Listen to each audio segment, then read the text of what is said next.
Серж Тундра. Впечатление от увиденного пейзажа выразить на холсте невозможно физически.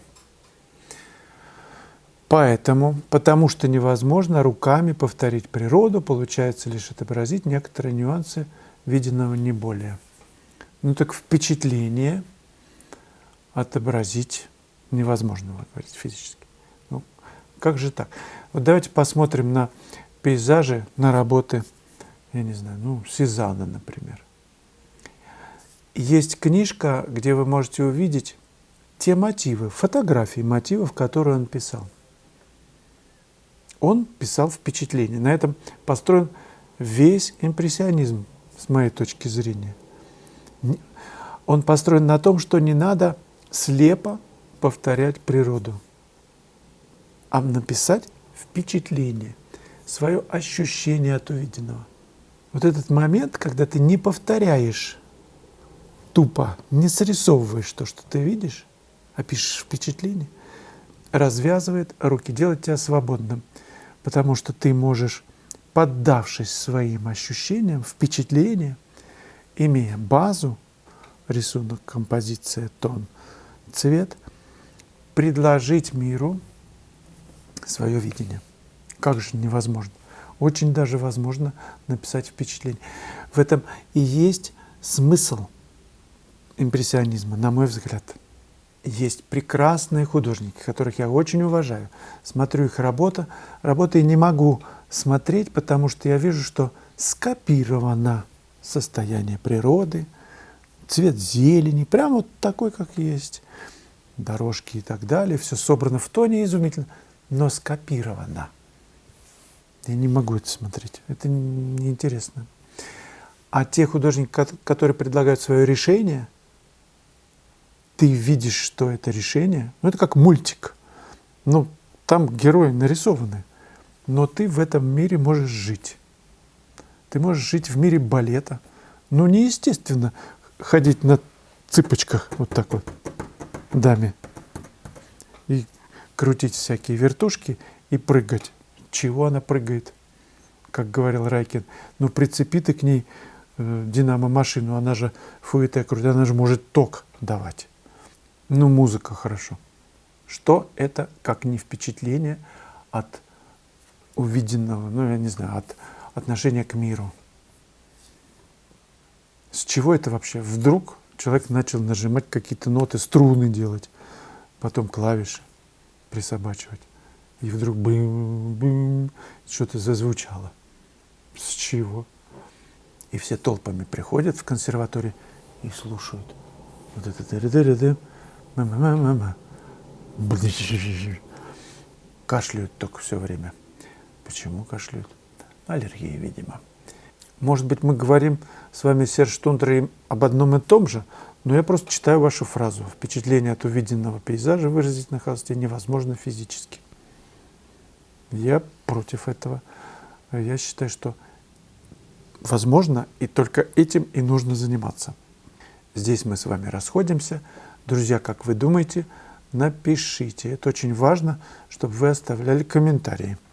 И там нажимали кнопку «Нравится», если она действительно вам нравится, эта кнопка. Какая красивая реплика. Нелли Гурьева написала: «Бриллианты еще будут, всякие, а вот картина Леонардо больше не будет». Какая мысль? Произведение искусства выше, на мой взгляд, чем бриллиант. Выше. Потому что он уникален. Наверное, ценители скажут, что чистой воды, бриллианты, у каждого своя история, своя уникальность. Но если бы передо мной рассыпали на выбор кучу каменьев и картину, достойную, я выбрал бы все-таки живопись. Потому что бриллианты меня не вдохновляют, они на подвиги, а картина меня делает более чувствительным, более тонким, более любящим. Бриллиант как бы не впускает в себя. Каменюка и есть, стекляшка и есть стекляшка. Да, блестит. А картина, в ней можно жить каждый день, все время, пока ты на нее смотришь, пока есть силы смотреть. Она впускает тебя в свой мир. и ты нет разделения между твоим ощущением мира, когда ты смотришь на картину, и ее как бы вот энергией, ее силой, ее посланием. Это все одно вот перемешивается, и ты становишься другим. От взгляда на бриллиант ты другим не становишься. Я не становлюсь точно. Елена Лена. Очень солнечно, спасибо за такую красоту. Одна работа с натуры, одна дома по фото? Вопрос. Это речь вот об этой картине. И действительно, я писал много на Чеховке в Гурзуфе. И по мотивам, как вот собирательный образ, это место любимое. И я в формате написал работу эту, но все-таки не по фото. Этюд, когда ты пишешь на натуре, запечатлевает энергию места и тональные отношения, и цветовые, кои не может передать фотоаппарат или видеосъемка. А вот этюд может. Фотоаппаратом я действительно пользуюсь, я снимаю мотив или на видео снимаю, с тем, чтобы потом рассмотреть детали, которые я могу добавить в работу. А этюд передает тональные отношения. Я, глядя на этюд, только могу, в принципе, даже на фото не смотреть, я могу досочинить, допридумывать какую-то вот уже форматную вещь сделать. Это не простой перенос такой тупой с маленького на большой, просто увеличение. Нет. Большая работа, среднего размера, например, у нее свои законы, она требует особенным образом относиться к деталям. Все-таки формат требует больше деталей, деталировки, но избирательность в деталях всегда остается за нами. Нельзя тупо, все детали переносить, которые ты видишь на фото. И это получится вот из того, о чем я раньше говорил. Это скучно, неинтересно. Ты должен предложить зрителю, куда ему смотреть. То есть ты делаешь меньше информации в картине для того, чтобы она была второстепенной, и зритель туда не очень-то смотрел. А выделяешь фактурно, как-то насыщаешь деталями то место или те места, куда ты направляешь внимание зрителя. Писать так сразу сложно, но это интереснейшая задача, композиционная, найти решение с тем, чтобы повести зрителя за собой, избирательно прописывая, проявляя с разной силой напора, даже живописного детали. Татьяна Сахарова. Этюд – это когда коротко и ясно, как талант. Хорошее выражение – коротко и ясно, то есть немногословно, немного информации, когда ты упрощаешь все видимое пространство в мотиве до каких-то больших кусков, до больших масс, которые работают. Работают – это значит, в тоне и в цвете не попадают друг в друга. Важный момент.